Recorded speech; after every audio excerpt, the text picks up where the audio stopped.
Laškos klausījās tādu, caur viņu sirsnīgiem mācību vārdiem. Tas augšup cildītās sajūta krūtis, sajūta spēcīgi dzīties pēc mērķa.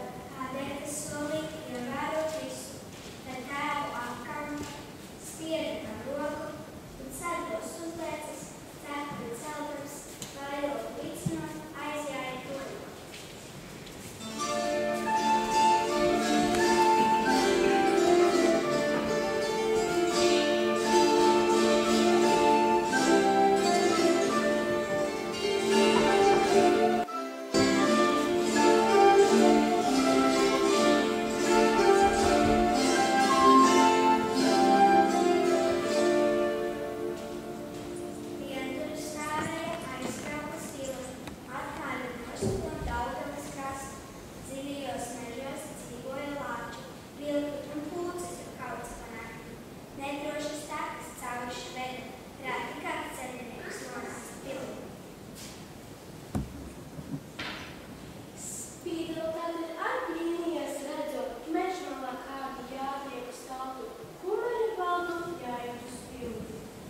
Aizbrauks arī tiek pie loga, bija bērns redzēt, kas tas par viesu.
Kalnu galā gulēja 12 raganas, velna bedrē iegāja. Lāčplēs atspēdīgs atkal devās bedrē iekšā, raganām pakaļ. Dziļa, bieza tumsība, velna bedrē palīgu, un ap galvu milzīgi, sikspāru skrēju. Beidzot kādu gaismu, ieraudzīja spīgu, kur, ejot notika, tas tik lielam namam. Tādī bija visādas ēnu lietas iekļautas, kuras viss nevar tik ar vārdiem noslēptas.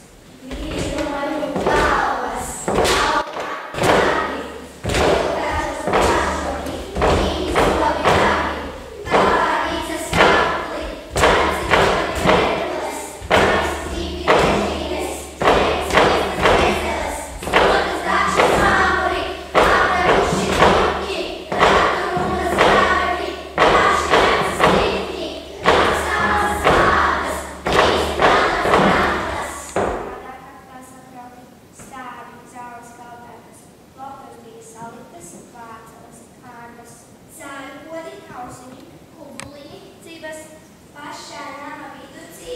Ugunsdega pavārdā! Lāčplēs apslēpās, tas ir plānā kraftā, bet tai pašā brīdī arī krievi satrūkās. Jo uzreiz pusoņi sāka troksni taisīt. Nē, svilpoji, varstēt un kurstēt. Brīdi arī ieskrēja iekšā vecārāja, kur pa sāņu durvītes tālākā ambara, bet neviena redzot apskauts mošķis. Tačus negaidzenās šeit tādus drančus gan, kas šeit ieverts, arī kaklu nolauzīs. Tad par katru malu sita 3 reizes.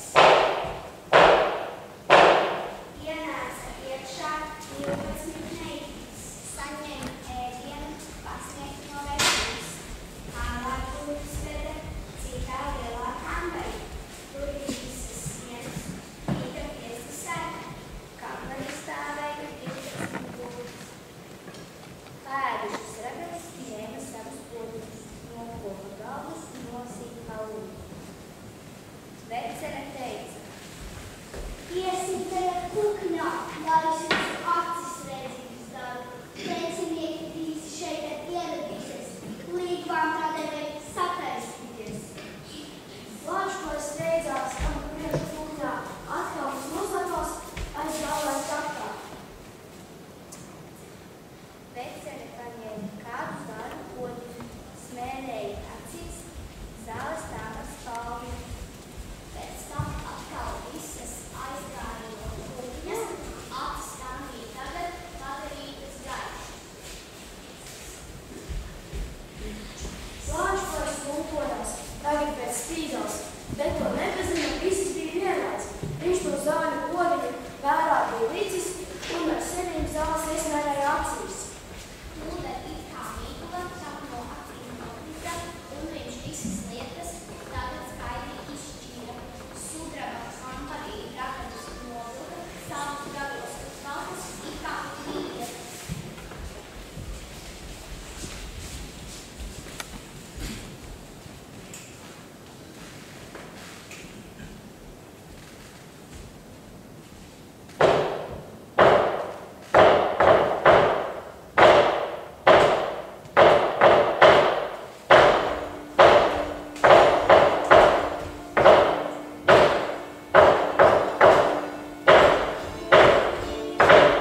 saņem savu algu, tagad puķa rīklē. Tevi tik iegrūdīs raganu dakšas. Gauži sāka lūgties, kā ar zemē nokritis. Aizjūtī varēs vēl kādas gadības, kalpošu joprojām no jauna. Kādu brīdi domājis, līdzekļa teica. Nevis tava lūgšana. Cita lieta varētu tevi no nāves izglābt, paildzināt laiku. Pērkona ticīgo, tādu nav daudzums. Grūti diezgan nāksies mums viņus vilināt, bet tādēļ, ka par laimi Baltijā drīzumā nācīs no vakariem kāda sveša tauta. Te meklēs iekarot Baltijas zemi, ievest šī zemē izplatīt pa Baltiju. Un es no tevis prasu palīdzēt šo ticības, ievest šī zemē izplatīt pa Baltiju. Par to es tev dāvinu 39 gadus. Zvēri mani lieku un piešā puķa rīkus, kad tu pilnam apņemies pērkona aizliet. Es apņemos pilnam pērkona aizliet. Un par savas tautas nodevēju palikt. Un par savas tautas nodevēju palikt. Un savas tautas varoņus samaitāt. Un savas tautas varoņus samaitāt. Svešas ticības mācītājus ievest un tautiešu stirnāt svešiniekiem klausīt. Tautiešu stirnāt svešiniekiem klausīt. Kaut un dedzināt tos vistos pretim. Vispārīgu verdzību beidzot šī ievest. Vispārīgu verdzību beidzot šī ievest. Uzcelies, dzīvo noteiktu laiku. Pēc tam visi kādi apsveica laiku. Līdzekļi ziņoja darīšanas beigas. Tad no visiem pagodīgs brauca ar darbu. Atkal atveda Hangaru. Lāčplēs arī steidzās lokā mošā mājot. Aiziedam uz apkopni, paņēma līdzi tādu aprakstīt, mēs trīstoklību, lai tā būtu zīme, kā redzējuši visus negadīgus gadus. Kalna gaisās aizviļā, vieglāk viņam apgāt, tomēr ne žāzes, trūkums sirdi pārīt. Mutī atkal ielīdz skaiti jau Lāčplēs, kamēr iznāks spītala, pārskries uz mājām. Meķis mājās palaižot, veicam sapsūtas. Spīdaltiem pateikšu ko jaunu. Lāčplēs viņš šeit ar klātiem vakariņā. Mīlestība pirmā iegaidā vegantā. Kādēļ tās drīz un skaistā sirdī. Kādēļ tu pirmīt neteici manī, tas būtu tikai puķu uguns rīklē? Mūsu kungam starpā negribēja maisīties. Zināms, tālāk dzīvot Lāčplēsam nebūs. Viņš gatavā būtu gaisot tiesi mājās. Jūs ar sēvnieki jāietars kopā uz augšu līdz pat stāvradam. Tikšas viss atver plēču zīmes